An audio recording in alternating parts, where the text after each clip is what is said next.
All right, wall fans, common sensors, social media world, and podcast consumers. Welcome to episode 76 of Go Tell to the Wall podcast. I am, of course, your favorite podcast host, the one and only Sean O'Rourke, although many of my LA listeners might see this jersey and maybe I'm no longer their favorite podcast host, but that's okay.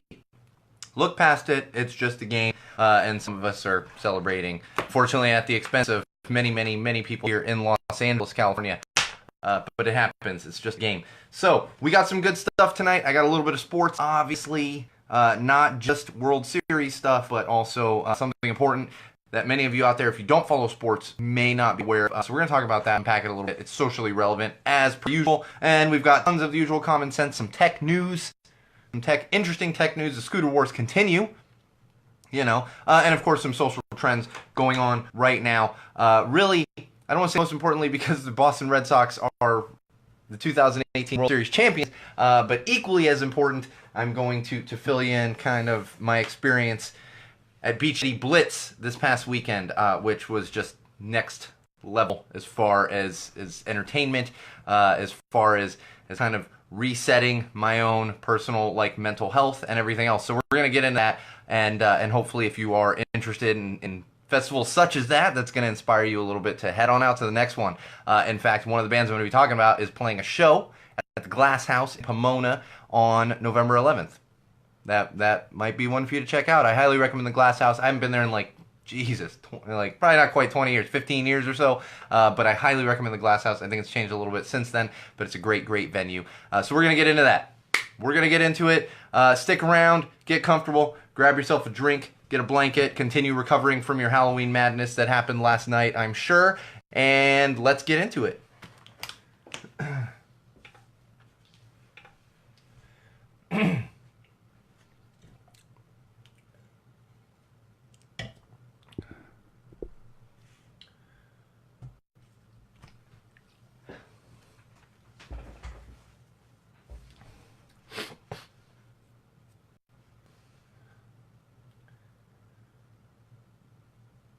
Alright, mall fans, common sensors, podcast consumers, welcome to episode 76 of Go Tell to the Wall podcast. I am, of course, your favorite podcast host, the one and only Sean O'Rourke, and we got an action-packed episode for you tonight. We've, of course, got the live feed going as per usual. I made a good habit of not pointing that out every single episode, but now I'm doing it again, and that's okay. Live feed's always happening, so we will be interacting a little bit on the live feed. Lots of great stuff for you tonight. Great episode. Look forward to it. Now that I've built it up ridiculously, temper your expectations. There is a lot of common sense, but it is the usual Go Tell It to the Wall podcast. All right, let's kick off episode 76 with our usual social plugs. That's right, if you want to keep up with us between episodes, during episodes, before episodes, after episodes, whenever you so please, you can do so in multiple locations. One of those would be Facebook, that's where we're live right now. Facebook.com/Go Tell It to the Wall. Head on over there, like our page, check out our posts, do whatever it is you kids do on Facebook these days. Likewise, you can also follow us on Twitter, @TellTheWallPod, or @Magic Muppet. Follow both of those. @TellTheWallPod, obviously the official podcast Twitter account. What do they call the Twitter things? I guess accounts or whatever. And then @Magic Muppet is my own personal Twitter account. So just follow both of those. Nuggets of common sense all throughout the week are going to be laid on you through those platforms. And of course, we do have a YouTube channel. Who doesn't have a YouTube channel these days? Head on over to YouTube, search Go Tell to the Wall. You're going to see our channel right there. You're going to see my lovely face. Some people tell me I have a lovely face, so I'm going with it. You're going to see my lovely face there on YouTube. Subscribe to that channel. Check out the videos. Comment, like. Again, do whatever it is the kids do on YouTube these days. I don't even know. YouTube's not... I don't spend too much time on YouTube unless I'm looking at something specific. But I get it. Everyone loves YouTube. And most importantly, this one is actually most importantly because it is inclusive of those things I've mentioned, as well as you're going to be able to find content you're not going to find anywhere else. and that would be SeanO'RourkeLive.com. That's right, www.SeanO'RourkeLive.com. That will actually link you to all of those things I just mentioned, as well as, like I said, some exclusive content that you're not going to find on any of those other platforms. So bookmark SeanO'RourkeLive.com. Check back often for updates, blogs, photos, all that kind of good stuff. That's kind of going to be your one-stop shop, because it will literally link you to everything else that I just mentioned. And we'll also link you to our Patreon page and our Indiegogo campaign. Indiegogo campaign is still live, and of course our Patreon page is always live. If you are so inclined to support the show financially, you can do so. Why? I feel like I'm saying a lot of so. Is it because it's my initials, Sean? I don't know what's going on. But if you're inclined to support us financially, you can do so on our Indiegogo campaign or on our Patreon page. So please check out both of those. And again, SeanO'RourkeLive.com will take you to both of those.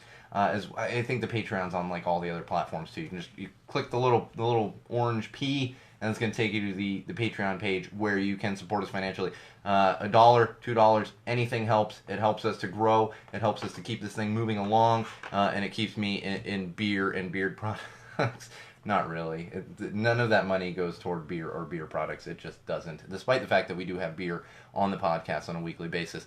And we're going to get into the beer this week momentarily, because I'm actually really excited about this one.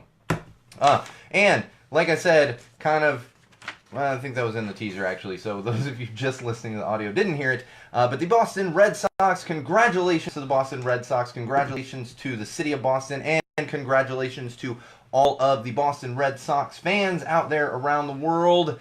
Your Boston Red Sox are the 2018 World Series champions as of Sunday. As a matter of fact, they won it right here in Los Angeles. It was fantastic. I unfortunately didn't actually even watch the game. Didn't watch the game, and I'll explain why in just a few minutes here. I watched all of the other games. I actually was listening on the radio. I felt like such an old man. They were winning all through the playoffs when I was listening on the radio, so I continued to listen on the radio for every game that I was able to. But like I said, Sunday I wasn't able to because I was at Beach City Blitz. Jesus Christ. Beach City Blitz. Although Beach City might be accurate for Huntington Beach. They're going Huntington Beach listeners. It's okay. Just because your city is a little awkward at times. It's not. Huntington Beach is a beautiful area. But I was at Beach City Blitz on Sunday while the game was being played. I actually walked out of the festival after Rancid had played to see the final out, to hear the final out from my phone as my friends and I were walking out of the venue. So I didn't actually get to see it, but I did come home, obviously, and celebrate, and I had been celebrating all day while enjoying fantastic bands, decent food. I don't want to say fantastic food, decent food, and good beer. So unfortunately, didn't actually see it, but it's okay because the Boston Red Sox, like I said, are the 2018 World Series champions. Hence, for those of you only listening to the audio, only listening to the actual podcast audio, I'm currently sitting in my studio wearing my Boston Red Sox David Ortiz jersey in celebration of the Red Sox winning the World Series. And of course, I live in Los Angeles. I can't really walk out of the house wearing this. I gotta sit in the studio wearing it. Otherwise, I gotta deal with a bunch of jackasses that give me a hard time, not realizing that it's just a game. It's just a game. We're actually gonna get into some of that in a little while here too. Beer this week. Oh man, beer this week. I'm really excited about it. I was actually surprised that this came out so soon.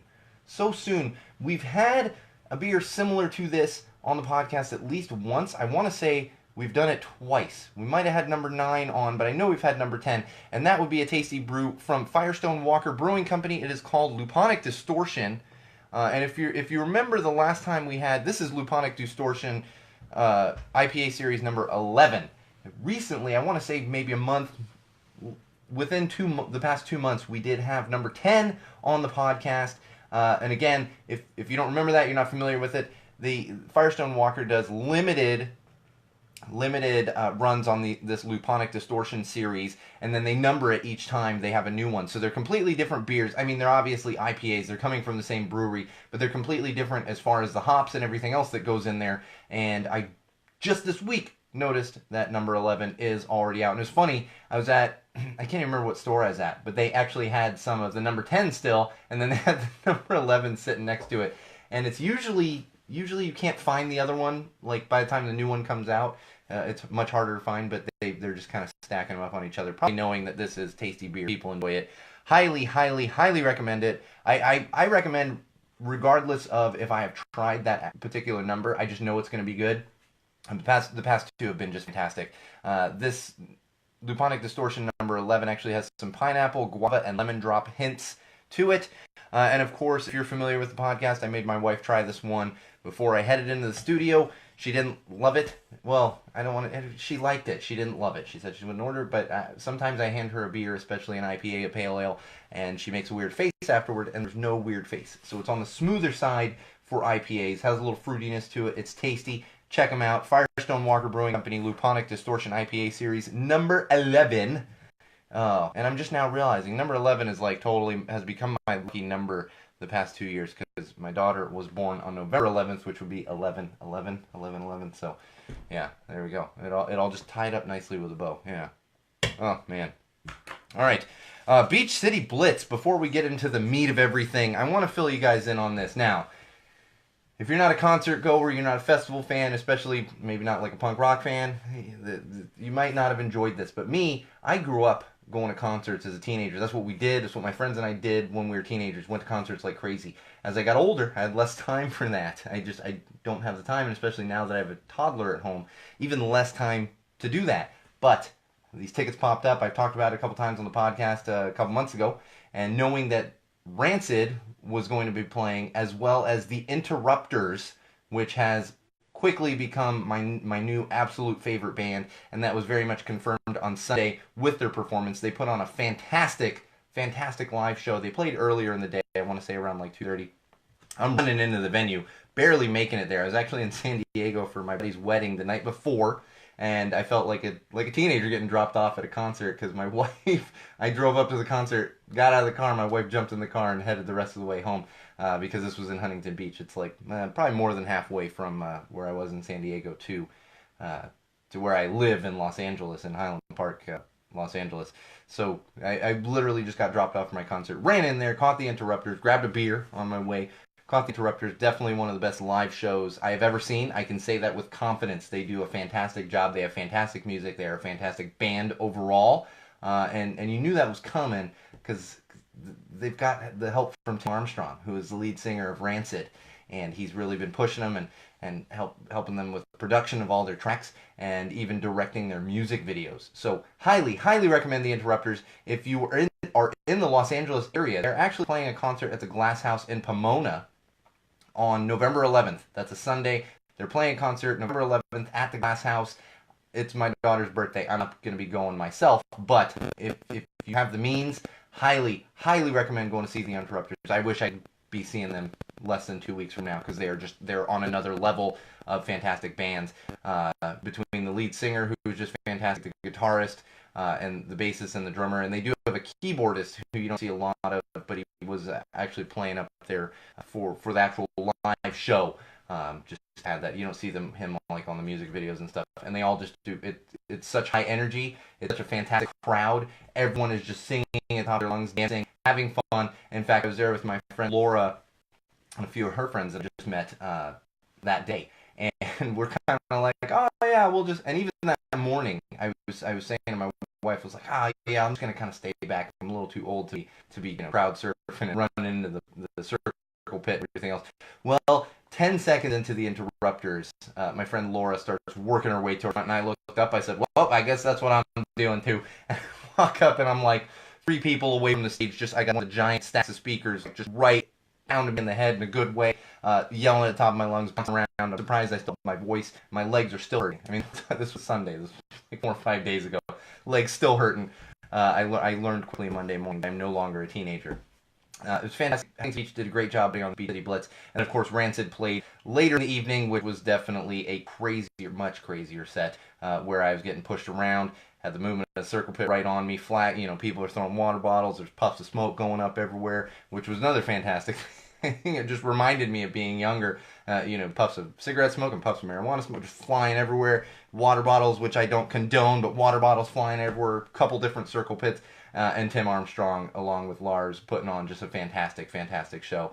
I can't say enough good things about Rancid. They do such a good job. Oh, and one thing I forgot to mention, deep cut for those of you that are punk rock fans, the Interrupters actually played an Operation Ivy song. They actually played an Operation Ivy song. Fantastic. They did a great job. And Rancid played a bunch of their hits as well as a lot of their older stuff that I think if you haven't been a Rancid fan since like early 90s, maybe you don't know it that well. And they did a fantastic show as well.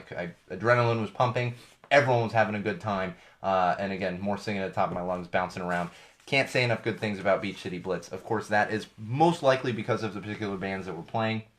And I just didn't have much interest in many of the other bands. I mean, there was like five to seven bands playing that day. I know Social Distortion has a big following.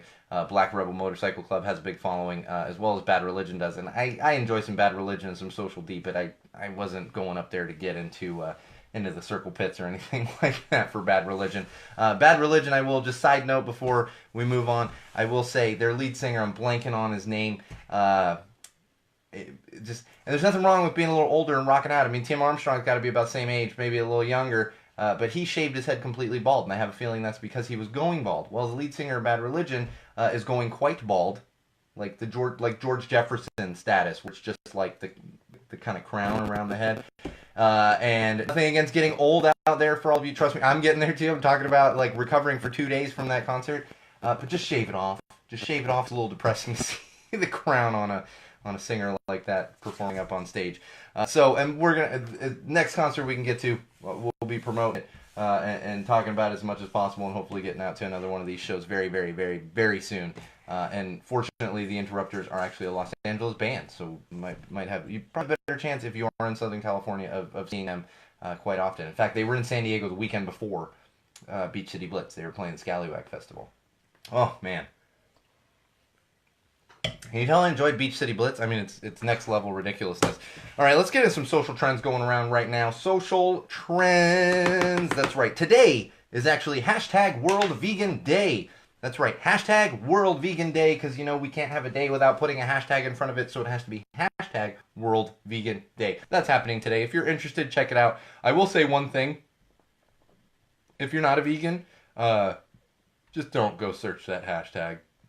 Just don't search it, because it's a lot of people like yelling at other people for eating animals, and that's fine if you want to hold that. Like, that's fine if you want to hold that belief. I'm a meat eater. I'm not ashamed of being a meat eater. I will never be ashamed of being a meat eater. I fully respect your choices if you don't eat meat because you think it's a moral, like it is a moral issue. That's fine. But don't give me a hard time for eating meat. This has been happening since the days of cavemen, and a lot of people are going to continue doing it. We're carnivores, you know. And again, I have no problem with you being vegan. Just don't give me a hard time about not being vegan. And another interesting fact that I learned today, avocados are technically not vegan. Technically not vegan. Avocados, I'm not going to get into the reasoning. It has to do with mistreating bees. And again, I'm all for not mistreating bees, but come on, I like my avocados too.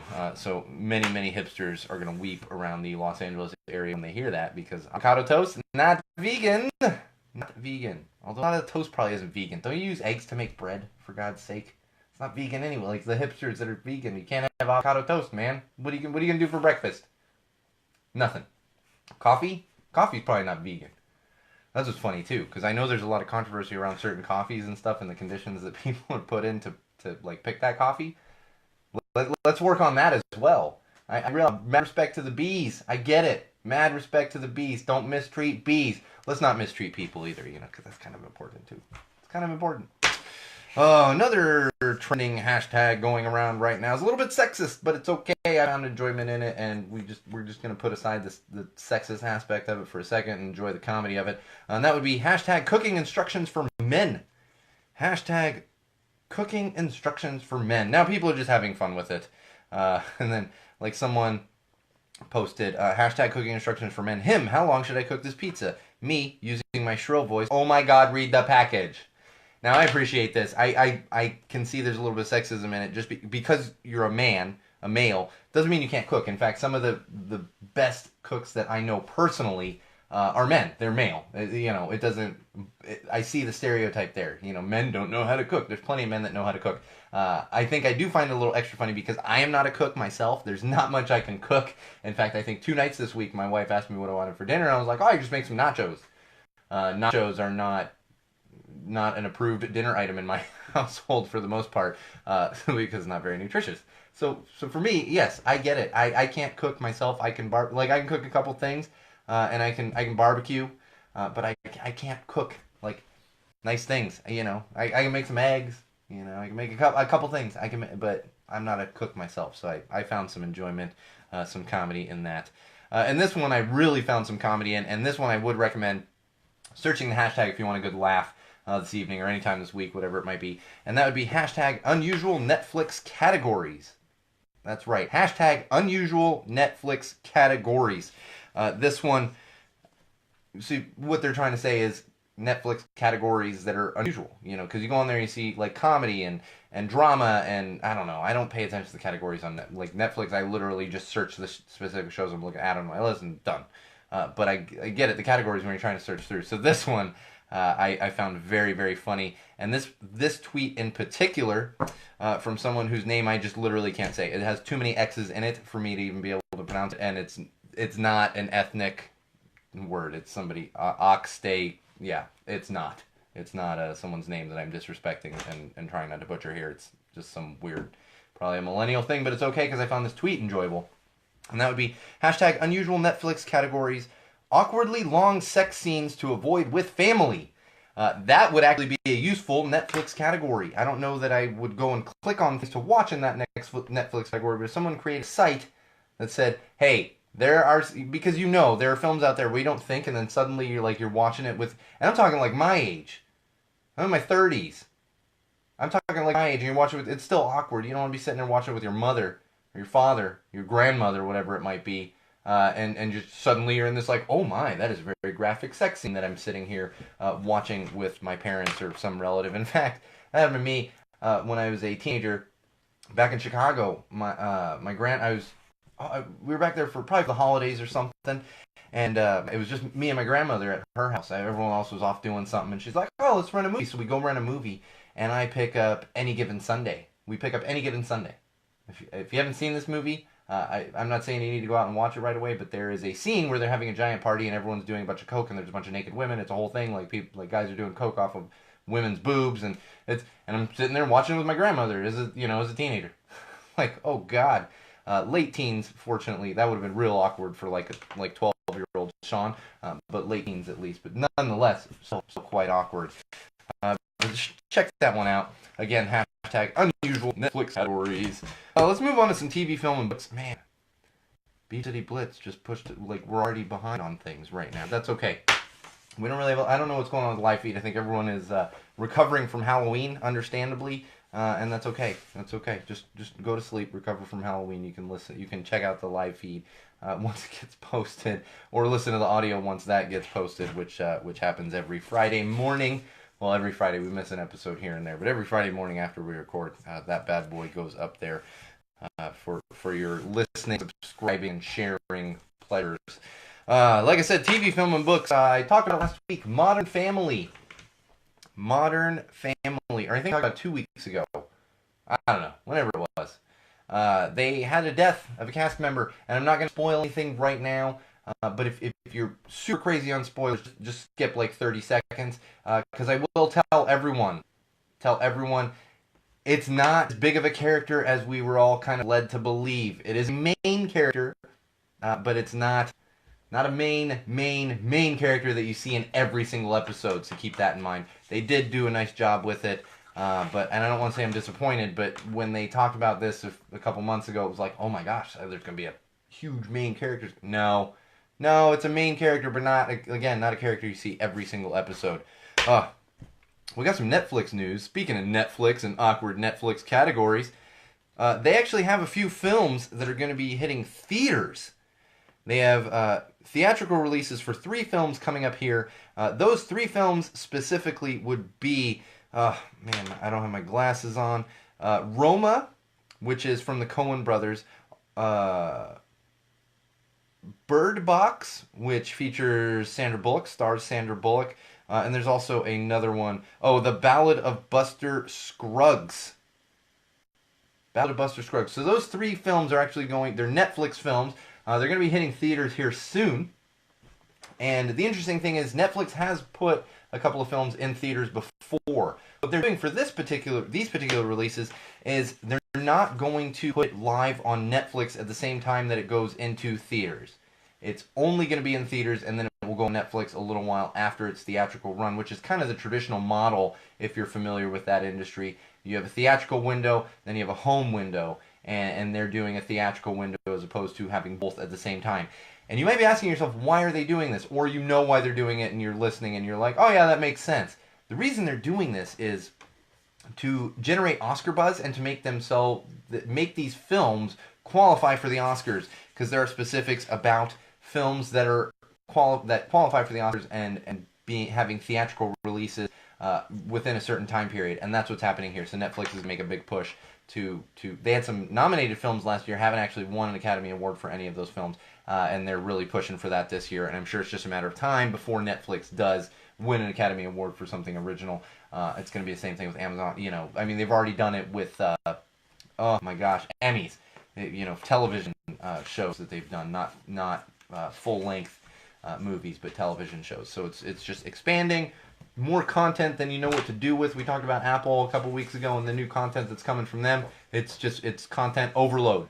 But remember, you still need your common sense from Go Tell Us the Wall podcast, your favorite podcast host, the one and only Sean O'Rourke. So never forget about that. There's a lot of content out there, but you need this content.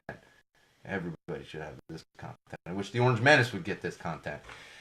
Smack him into shape a little bit. A little more TV news. The Conners, that's right. I talked about it. I was curious and I watched the first episode. I don't want to say it's bombing, but it is not doing well in the ratings. The ratings are dropping drastically. And in fact, ABC just recently ordered one more episode of The Conners to round them out at 10 and basically finish the season at 10 episodes, as opposed to the traditional season on an established show would be 22 episodes for the entire, like a half-hour sitcom, 22-minute sitcom, but it would be 22 episodes. So we're only looking at 10 here, and this has, of course, started the buzz on rumors of the possibility of Roseanne Barr coming back to help the ratings. Let's see what happens. I don't watch The Conners as it is. I won't watch if the hateful, bigoted bitch comes back. I have no interest in that whatsoever. But it's going to be interesting to see if ABC kind of goes back on their word and rehires her. And especially interesting because of the next thing I'm going to tell you about. There's actually a billboard that went up within like a couple of miles of Disneyland down there in Anaheim. And the billboard actually is in support of James Gunn, who was the director of the Guardians of the Galaxy franchise until he was recently fired for some old tweets that were drummed up, and Disney didn't really appreciate him. Now, the things he's done, nowhere near as bad as Roseanne Barr did, so if they do bring back Roseanne Barr, they're going to have to bring back James Gunn, who has ridiculous amount of support, including support from the cast of Guardians of the Galaxy. And to give you a little detail on that, someone started a GoFundMe campaign to fund the billboard to go up right by Disneyland, and it's basically asking Disney to rehire James Gunn. In fact, there is a URL on there, rehirejamesgunn.com. So someone even spent money on a URL for this whole campaign. And in addition to that, there's actually a change.org petition with over 500,000 signatures asking Disney to reinstate James Gunn as the director of the Guardians of the Galaxy franchise. So it's going to be interesting. We got an interesting few months here coming up, so we'll see what happens. All right, we're going to get a little sports. That's right. I opened up the show with a little World Series news for those of you that might not have been aware. Boston Red Sox 2018 World Series champions. I was losing my mind last week. I was very nervous. My wife can tell you about that. Pacing around the kitchen as I was listening to the games and yelling and all kind of stuff like that. So it was a relief for it to be over on Sunday, despite the fact that I didn't actually get to watch the game because I was jumping around and singing at the top of my lungs at Beach City Blitz. But of course, we did get some news out of it. Like I said, I'm not wearing my Boston gear around LA right now because I know I'm going to get some shit for it. I already know. In fact, I'm going to give you a little personal story about that in a few minutes here. But we had a story, unfortunately, out of Los Angeles. There was a Boston Red Sox fan, Josh Davis, who lives in Los Angeles. He's originally from Boston. He is, of course, like I said, a Boston Red Sox fan. But as he was walking around Koreatown this past Sunday, right after the Red Sox had won the World Series, he ran into a couple of Dodger fans who were all decked out in Dodger gear, and he's, of course, wearing his Red Sox gear from being at the game. They approached him, and they said to him, and I quote, "Get your expletive out of here. This is Dodgers country right here," end quote. Now, of course, an argument ensued, and it was originally two guys. Then there was a third guy that called for extra help, and ended up being about 10 guys that jumped this Josh Davis Red Sox fan. I don't know the guy, so I'm not going to sit here and say he was completely innocent as far as talking back to the guys. So you got to be smart about this. But that's no reason for a fight to happen, and in fact, he got stabbed 5 times by what they believe is a screwdriver. And of course, if you're familiar with the little story from 2011 that happened at Dodger Stadium where Brian Stowe was beat to within an inch of his life and still to this day is living with brain damage, still recovering from that beating he took from a couple Dodgers fans simply because he was a San Francisco Giants fan. Here's the thing, Wall fans, common sensors, Jesus fucking Christ, I don't understand. It's a game. It's a game. It's a game. It's a game. It's as simple as that. It's a game. It's grown millionaires throwing a ball around, hitting a ball around. It's a game.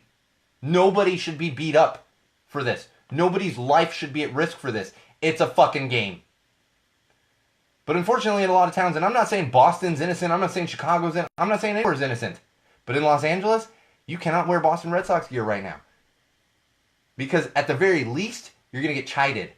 Someone's going to harass you. At the very worst, you're going to end up like Josh Davis in the hospital, stabbed 5 times. And in fact, nobody is really above this. To the point where we've gotten a story from comedian Bill Burr, the great Bill Burr, who I love. I think he's fantastic. Happens to be from Boston. Lives in the Los Angeles area now, but he's from Boston. If you weren't aware of that, if you watch the guy stand up, watch anything he does, he's got a very, very, very thick accent. He is Boston Irish to a T. Just Boston Irish to a T, and it's rather amusing. But he was at a Dodgers game, at a World Series game at Dodger Stadium, sitting actually in the upper deck. What happened was he was there with a friend of his, and a friend of his, because the upper deck had some empty seats in it, because tickets were like thousands of dollars just to go get in the stadium, his friend was like setting empty beer cans behind his seat where no one was sitting. And then a guy a couple rows back decided that he was upset about that. Now, probably upset because the Dodgers were losing the World Series and it was not looking good for them. And started getting into it with Bill Burr and his friend. Started getting in their face, started getting into it, was real upset. Fortunately, Bill Burr managed to diffuse the situation to an extent, but almost got into a fight in the stadium. Almost got into a fight. Like I said, luckily diffused that situation and gave this man baby a little fist bump, because, and I'm saying I'm not using that word. I'm not using that word lightly. Man baby, like calm down. You need to be getting in a fight in Dodger Stadium over some beer cans, really, over anything. I'm sure it didn't have to do with the beer cans. It had to do with the fact that Bill Burr's a Boston Red Sox fan. That's what I'm mind. And in fact, I can tell from personal experience that things like this do happen at Dodger Stadium. Does that mean all Dodgers fans are terrible? No, not at all. In fact, I've been on both sides of that. I was at a Dodgers game, Dodgers Rockies game, a few years ago. This was actually Todd Hill's last year because I was very excited to go. I'm always excited to go to a baseball game no matter what. I saw Dodgers play the Rockies this year. Just a random went with my friends Seth and Kevin, and I still go to a baseball game anytime. But I go to this with friends, and I've learned since then not to do this. But when I go to baseball games, I wear my Boston Red Sox hat. I don't care if the Red Sox aren't playing. I'm a Red Sox fan. I'm gonna wear my hat. I've actually been to Dodger Stadium. I went to see Yankees Dodgers years ago. Wore my Red Sox hat. No problems. In fact, everyone was kind of making friends with me because they're like, "Oh, we're cheering against the Yankees." Yeah, of course I'm cheering against the Yankees. They're a division rival, you know. But on this particular night, which also had to be LGBTQ Appreciation Night, and in fact, no disrespect to him, but I'm blanking on the name of the first openly gay professional basketball player. I'm just totally blanking on his name. I actually threw out the first pitch for that particular game. So we're there for LGBTQ night. They had fireworks that night, everything else. Early in the game, I'm sitting there, and there's a guy drunk, a few rows back, being drunk and belligerent, and he sees my hat. And so he starts yelling at me and stuff, and I'm like, and at first I'm like, it's baseball, because there is a certain amount of joking in baseball. You give a hard time, you kind of chide the players, whatever, the umpires, whatever else it is. A little bit of that does happen. There's nothing wrong with that. But then it got a little too much. And I'm just ignoring him. He's sitting a few rows back. I'm just ignoring him. Like, okay, that's fine. Well, then what happens is he's upset that I wasn't playing into his little hand, where he's drunk and he wants to, get into an argument, whatever else. And so he comes down to my row, a few rows down, and then starts getting in my face. And I'm like, no. And I turn away, and I'm like, okay. And he kind of starts to walk away. Well, then, my now wife, girlfriend at the time, he starts getting in her face. That's when my Irish got up. That's what my mother calls it. She says, getting the Irish up. I do have a temper. I'm Irish. I got a temper. It takes a little bit to get that temper flared up, but as soon as you get in now my wife, the time my girlfriend's face, my daughter's face, we got a problem. So I told him to back up. I got in his face and I said, that's enough. You back up. You get out of my face right now. And he starts mouthing off back to me, and I said, that's enough. And he kind of backs away a little bit, and I go walking up the stairs. And he's still mouthing off to me. And I walk up, I pass by a security guard. And mind you, this is like 2 years after the Brian Stone incident. About 2 years. I turn to the security guard, he's like, you got to do something, otherwise there's going to be a problem down there, and I'm going to be part of the problem. And I go use the restroom. And in fact, back then I was still a real smoker, smoking real cigarettes. So I use the restroom and I go out and smoke a cigarette. And I'm watching. I knew security was heading down there because there's zero tolerance. The guy's drunk as a skunk. He's looking for a fight. So I'm standing in the smoking section, which is right near the exit. I look up for a minute. And mind you, LGBTQ Appreciation Night. He walks by, and he says, and I can't remember, was it like, he said something, like, it wasn't like F you, but he's like, have a good night, but the word he said, he used another word that begins with an F that insensitive people use to describe gay people. LGBTQ Appreciation Night. He's walking off drunk as a skunk. I think he left his girlfriend in the game, too, because he got kicked out. Now, like I said, not all Dodgers fans are this way. I actually go walking back to my seat, and I'm sitting there.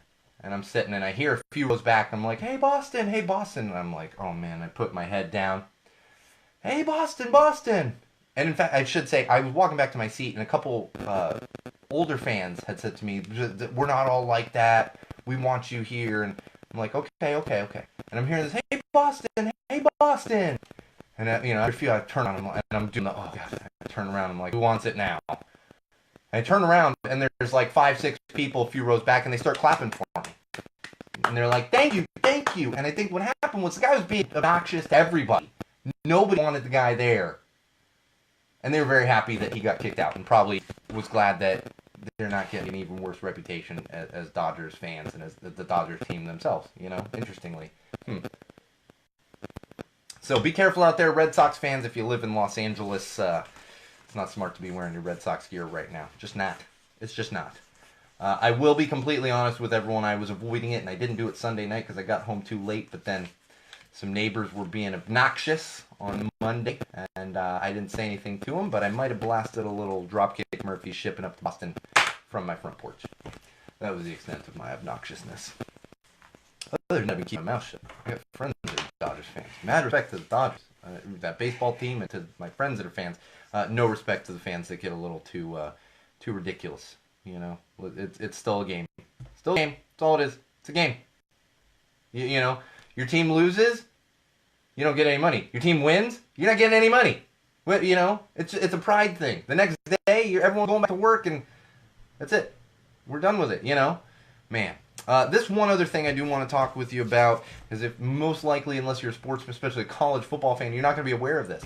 University of Maryland was in the news this week. In fact, they've been in the news since June. Back in June, they were having workouts with their football team. And unfortunately, a 19-year-old player of theirs, who I assume was a freshman, passed out, had heat stroke, and died 2 weeks later. And there's been investigations and everything else. We found out that the conditions that he was under, if he had gotten the correct treatment in time, he would not have passed away. It wouldn't have happened. He wouldn't have passed away. So it's interesting. Everything that's been coming out of this. And what happened was it put the head coach, so all these investigations, they found that it was just a culture of ridiculousness with this football team. And they weren't taking care of their players. So the head football coach was put on administrative leave. Well, and then just this week, in fact, I think it was Monday or Tuesday, the Board of Regents met. The Board of Regents for the University of Maryland met, and they recommended that DJ Durkin, the head coach of the University of Maryland, be reinstated. As far as I'm concerned, he is, at minimum, partially responsible for the death of a football player on his practice field. And again, through those investigations, they found this culture of not taking care of players. That was all about they weren't doing a good job taking care of anyone, and just in general, they didn't know what they were doing. I don't say they didn't know what they were doing. They were doing a poor job of it. Well, and then, of course, many of the students came out to protest, and in fact, the governor of Maryland came out and said, this is not a good idea. I think the Board of Regents should reconsider. And then we go to find out yesterday that he's fired. He was reinstated for like less than 24 hours. They fired him because of the backlash.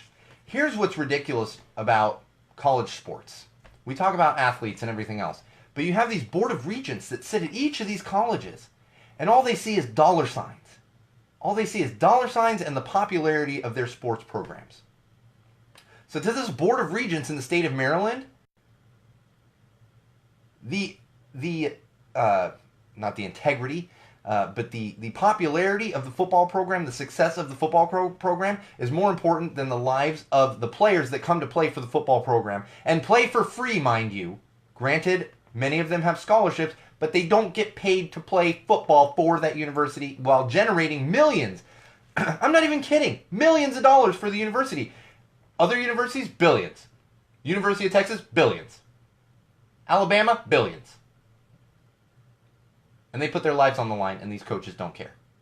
Nor do these alumni that sit on these boards of regents at these various universities. I'm going to tell you something right now. Between that and Urban Meyer at Ohio State, like fostering an abusive son of a bitch, I'm done with college football. Done with college sports. I don't want to see it anymore. I think it should all just be done.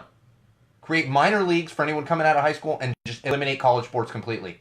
That's the only way we're going to get around this. Kids are going to continue to die. Kids are going to continue to take money that they're technically not supposed to take. Companies are going to continue to manipulate schools so that they can get certain players to certain schools, because every shoe company and clothing company, Adidas, Nike, Under Armour, all those, they pump money into these colleges.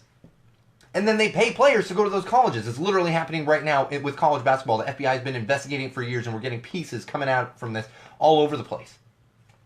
We're done with college sports. We need to be done with college sports. It shouldn't exist. Or if it does, then those kids need to be paid. Those kids need to be paid appropriately, not just scholarships. The NCAA should be just completely disbanded. I'm done with it all. I'm not going to support it anymore. And I would ask that any of you out there stop supporting it too. Because more kids are going to die. It's as simple as that. More kids are going to die so that some university can win an extra game of football. So some university can get more money from a company that wants them to do well in sports. It's all bullshit. It's all bullshit. Every single little piece of it is bullshit. And I'm done. And you should be done too. Life is more important than money. God. College. I'm so over it. It's disgusting. It's gross. I can't anymore. Man. Alright. So, let's move on to some tech, huh? What I got? I think I got something on my screen here. What is going on? I need to clean my studio here. Been so busy, it's just like madness everywhere. A little bit of tech. That's not the right thing. I'm all out of place here. So we got some news. iPhones. If you're an iPhone user and you weren't aware of this, keep in mind that iPhones and Helium do not mix. That's right. There was a company that was experiencing problems with all of their employees' iPhones and iWatches. They completely died, like to the point where they would just froze up completely, couldn't do anything. They go to find out that exposure to helium can actually just completely destroy an iPhone, can completely destroy an iWatch or Apple Watch, whatever they call those things. And what happened was they had an MRI machine that was installed in their office. It must have been a medical office. It didn't say specifically what kind of an office it was, but I assume it's a medical office. And they had a slight helium leak, which wasn't dangerous to any like person. You know, it was just there was some helium in there. I'm laughing because like remember when you were kids, sucking my and high pitched voice and stuff. It wasn't, but it was enough in the atmosphere of that office to essentially destroy a bunch of iPhones. And then Apple has come out, of course, since then and said if you do have exposure to helium, what you have to do is then keep it out sitting in fresh air for like a week, and then hopefully it'll kind of come back and all that helium will go out of there. Super interesting, because there's the things you think of like magnets and everything else, and obviously moisture that are going to be bad for iPhones. You don't think helium. In fact, I think back to my family when I was a teenager. We had a candy store.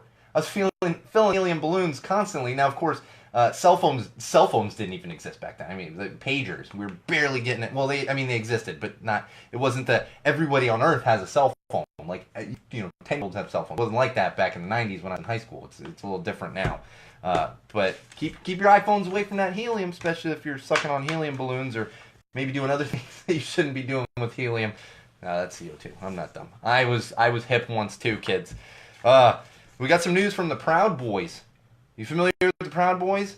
Good. You shouldn't be, because nobody should be familiar with the Proud Boys. But if you're curious, go look them up. I'm not going to get into the Proud Boys and everything else. But I'm bringing them up because they have actually been banned from Facebook. If you're a listener to this show, let me just tell you one thing.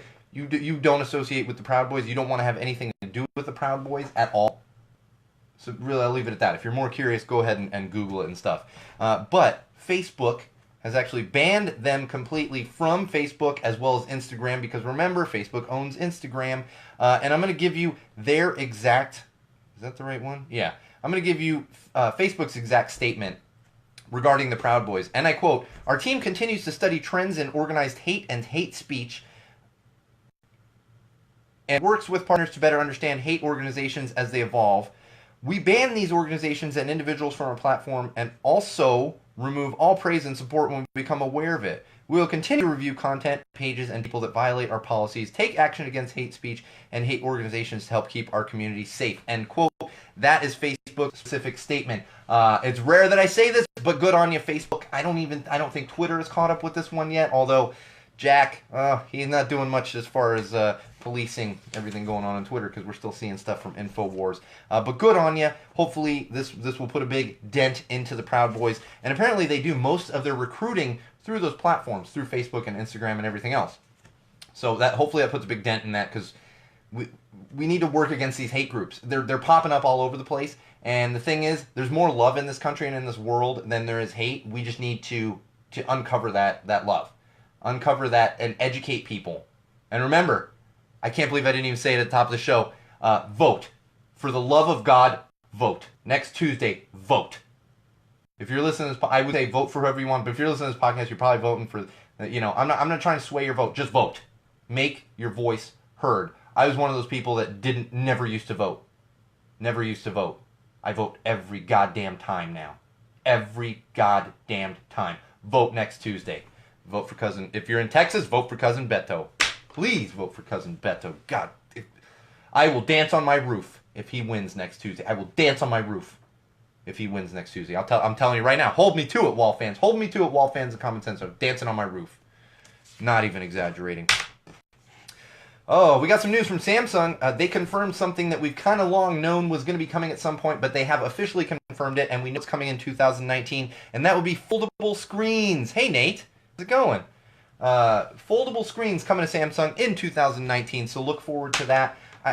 We're still using specs all over the place and different patents and stuff. Who knows exactly what they're going to be like. But the interesting thing is we do, like, finally Samsung's where they're like, haha, I don't know, maybe we're working on... They're like, nope, coming out in 2019. So, foldable screens. However, there is a company that's going to beat them to market most likely. There's a company out of France. I believe it's a French company, if I remember correctly. When I was reading on this earlier, it's a French company called the Royal Corporation. It's not Royale, it's Royal. Hey, Doug. and they are coming out with a foldable phone that is supposed to hit the market in December. Now, I will tell you, and I've seen some images of it. I don't know how accurate these images are, but it's not getting great reviews. My guess is this company kind of rushed to market a little bit simply because they're trying to beat the big boys like Samsung and all these other companies that have such a large market share. But foldable phones, they're coming as early as December, and definitely Samsung in 2019. So look forward to that, wall fans. I don't know. We'll see how they are. I'm looking forward to going and testing one at least to see if it's something I'd be interested in. You know, I'll be ready to upgrade my phone in like 6 months or so, and hopefully by then these foldable things will be out and I can kind of make that informed decision. Oh, scooters, more and more and more and more scooters. Scooters all the time, scooter wars, scooter ridiculousness. It just never ends. I feel like we're going to be talking, this is like the new Creepy Clowns, except I'm going to be talking about scooters for like years. I talked about Creepy Clowns for maybe a year. No, we're talking about scooters for years now. We got some news from Lime. Lime actually has recalled a bunch of their scooters. Lime is one of the main scooter brands. They have recalled a bunch of their scooters because they found out that those scooters have defective batteries, and those batteries can overheat and ignite, lighting the entire scooter on fire. So if you see a hipster riding down the street on one of those scooters and it's on fire, help them. It's not an art installation. Help them. I'm saying, hopefully nobody's going to get hurt on these things. Hopefully they're doing a good job, and you know, people shouldn't be messing with them anyway. So if you're messing with it, I really don't feel bad for you. But battery troubles for Lime, recalling a bunch of scooters, and continuing the scooter wars. Xiaomi, whatever, I can't pronounce that name, the company name. They make the majority of the scooters for many of the companies, including Bird. I don't think they make Lime. Spin and Bird. And they have also made some scooters for Lyft. But what's happened now is they just recently sent a cease and desist letter to Lyft based on the scooters that Lyft has been working on deploying out to all these cities. And at the heart of that cease and desist is the fact that Lyft has actually been modifying the scooters. Without the consent of Xiaomi, and I'm sure we're going to end up running into something similar. I'm not saying the batteries are going to be defective and they're going to light on fire, but companies have to protect themselves, and if Lyft is putting out these scooters and saying they're from this company but they're modifying them, that other company can't be sure that they're safe. So, Scooter Wars continue. Scooter Wars 2018, soon going to be Scooter Wars 2019. We'll be in like Scooter Wars 2025. I don't know. I'll be telling my daughter not to get on a scooter when she's 16. That's like 15 years from now, for God's sake. Don't light on fire, honey. You just never know. This one's important.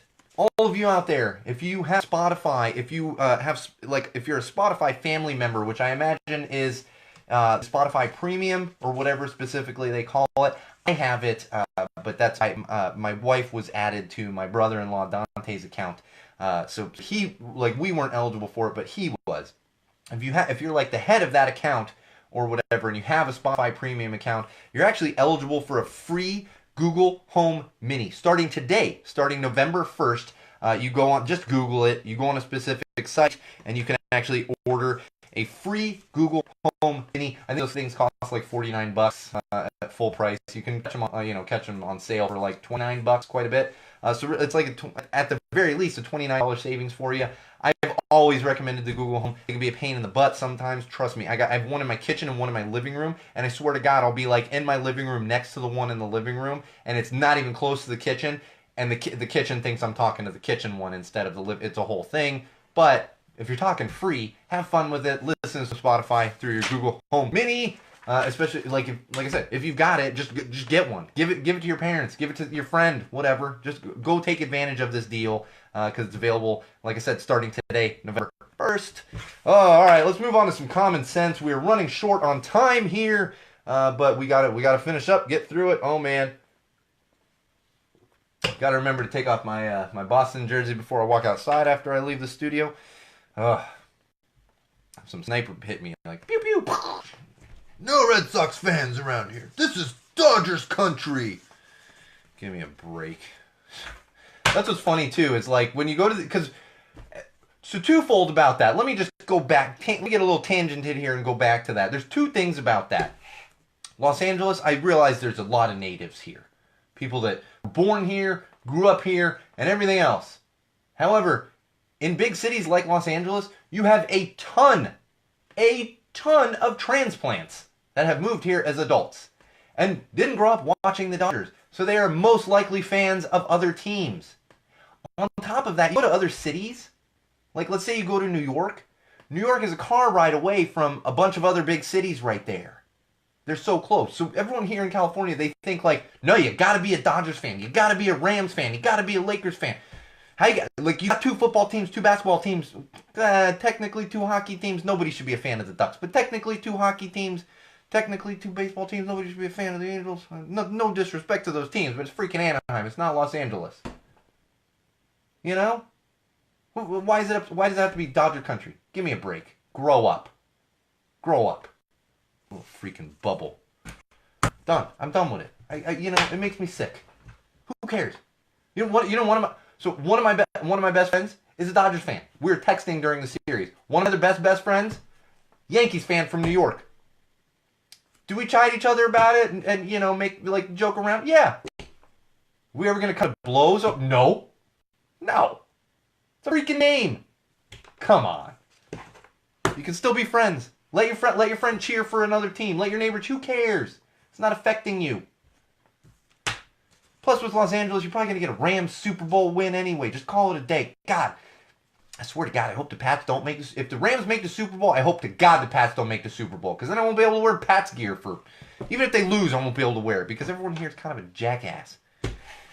I'm being very stereotypical. Calm down, my Los Angeles fans. I'm not saying you're all jackasses. I'm just saying you run into people that are going to stab you 5 times with a screwdriver because you're wearing the wrong stuff. It's like it's gang mentality, Grow up. Ugh.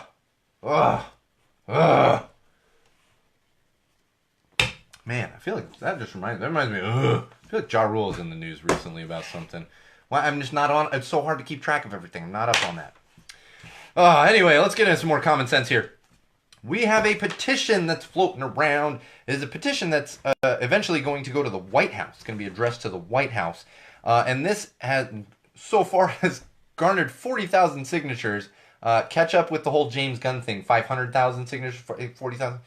And this is a petition where people want to move Halloween to Saturdays. So essentially, instead of Halloween being on October 31st, it will be the last Saturday in October. So it would have been this last Saturday, it would have been Halloween. I believe it was the 27th. Yeah, it was the 27th. My buddy has his wedding party. Now, I get it. It makes sense. Because there's every 6, 7, 5, I don't know the math exactly with leap years.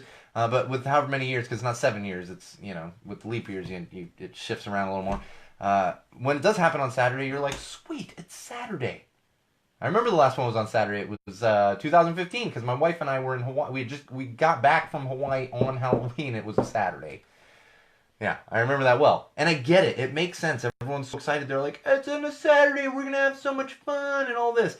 So I get it. And I see the appeal. And in fact, apparently this change.org petition has a bunch of safety tips, and they talk about the safety revolving around Halloween and with it being on a weekday.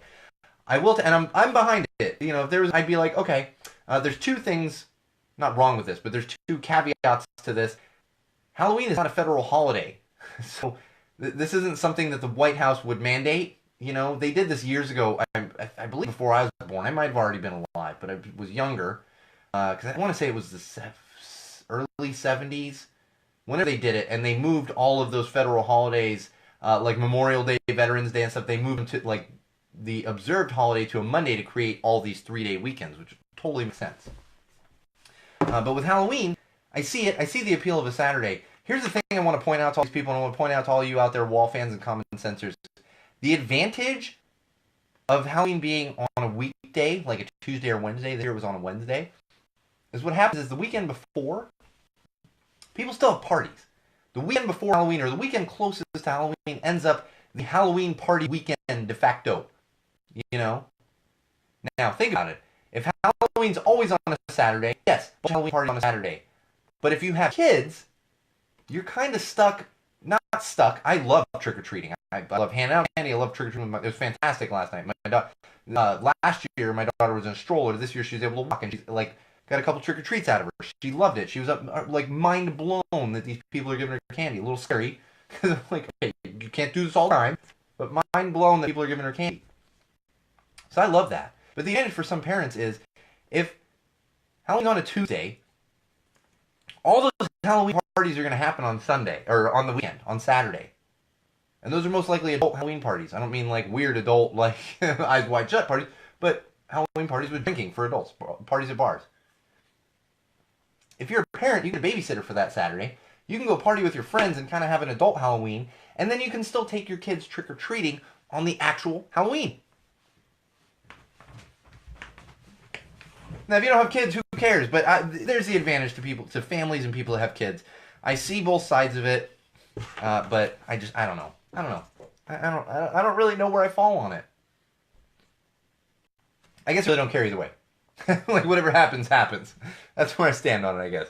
All right, speaking of Halloween news, I got this last piece of Halloween news for this year until we get around to Halloween Special 2019. Al Roker is in some hot water, because he wore a Doc Brown costume. Doc Brown, the character from Back to the Future. I've seen a picture, it's pretty funny. He's got one of the controller things. He's got a long white wig, like Doc Brown had in the original all the Back to the Future films. I think it was actually his hair, Christopher Lloyd. But all the Back to the Future films has that long silvery hair. And he got flack, got put in hot water because a lot of people said, "How can you dress up as a white person?" And I'm laughing because people are so thick-skulled that they still don't get it. Here's the thing. Al Roker dressed up as Doc Brown. He didn't paint his face white. He didn't do any kind of makeup. He's just wearing Doc Brown clothes. And what happens is these white people in the country that get oversensitive because they can't put on blackface decide to go attack somebody like this. It is apples and oranges. It is apples and fucking oranges here. I'm not going to explain again why you can't put on blackface. I'm just not going to explain it, how it is blatantly racist. There's no problem. If you are a white kid, white guy, you want to dress up as Obama, do it. Don't paint your face black. I guarantee there's a bunch of white kids running around this Halloween dressed as Black Panther. Don't paint your face black. You can still dress up as those characters. You just don't paint your fucking face. It's as simple as that. It's simple. I don't get what people don't understand about this. And of course, Al Roker fired back, as he should. Because there's nothing wrong with it. There's nothing wrong with dressing up as Doc Brown. Dress up as Doc Brown. Have fun with it. Honest to God. It just blows my mind that people still don't get this. People still don't get it. The ignorance is astounding. Astounding. All right, I want to cruise through these last couple things because we are technically out of time here. We had some travel bloggers. You might have heard of this. Within the past week, some travel bloggers actually fell off a big cliff in Yosemite. This is actually the same cliff that there was a viral engagement photo going around that the photographer was trying to find the couple.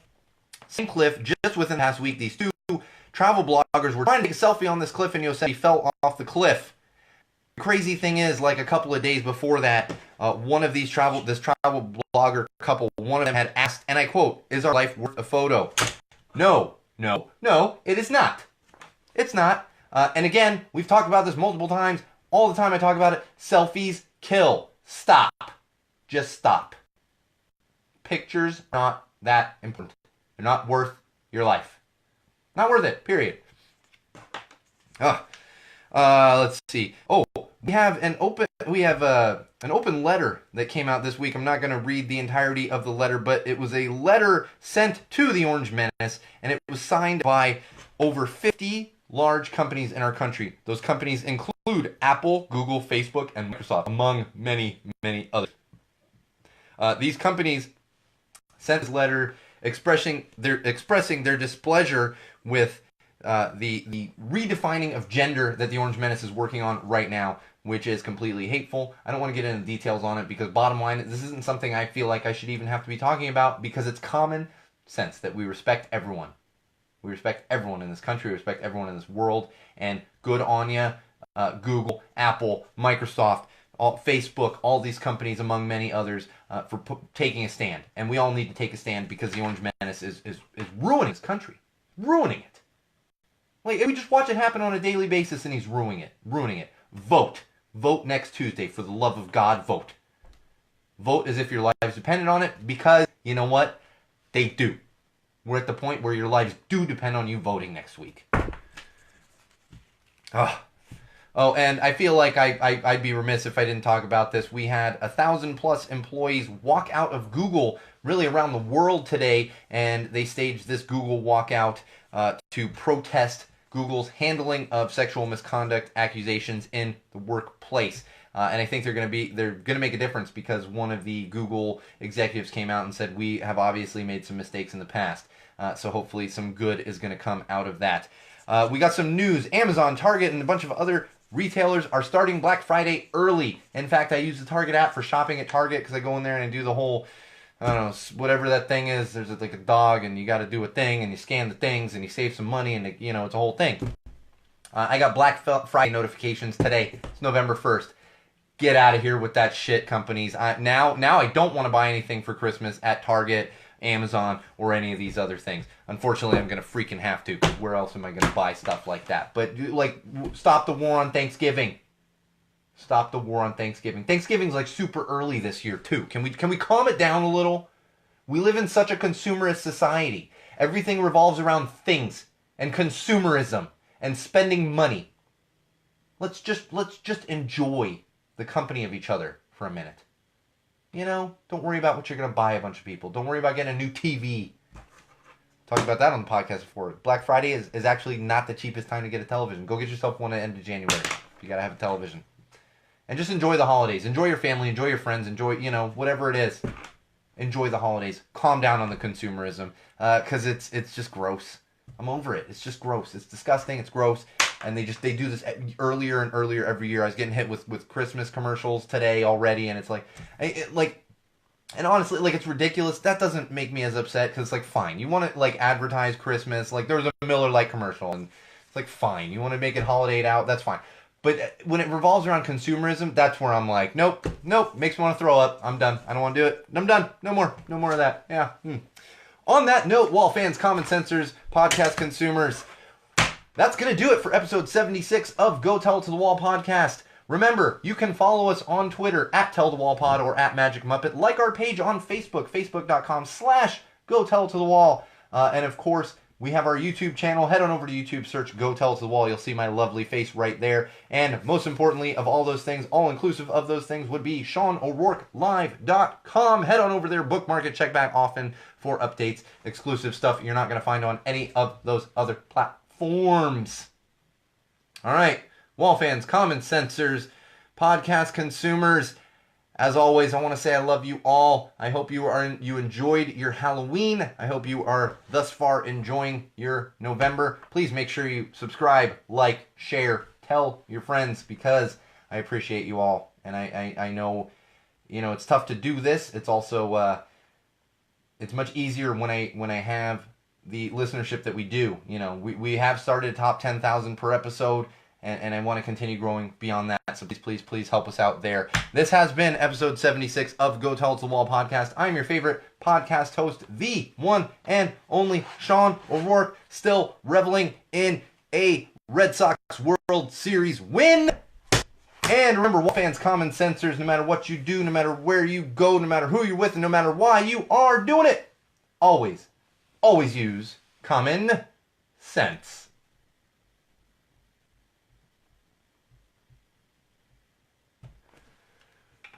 All right, Wall fans, common sensors, social media world, thank you for joining in on episode 76. We will be back, I think. I don't have a calendar in front of me. We should be back next week. I have a scheduling conflict coming up some point in November, but no, that's what it is. Thanksgiving will not be Thursday. That will be Wednesday of that week. I'll update everyone on that as we get closer. Thank you, those of you that joined in. Thank you for watching, those of you that are checking this out after the fact. I know we get quite a few watchers after the fact. This will be going up on YouTube this weekend. The audio will get posted as usual on Friday morning once I'm able to actually get everything sorted out and posted. So thanks for listening. We'll be back next week. Same wall place, same wall time. And remember, if you got complaints, you can go tell them to a wall.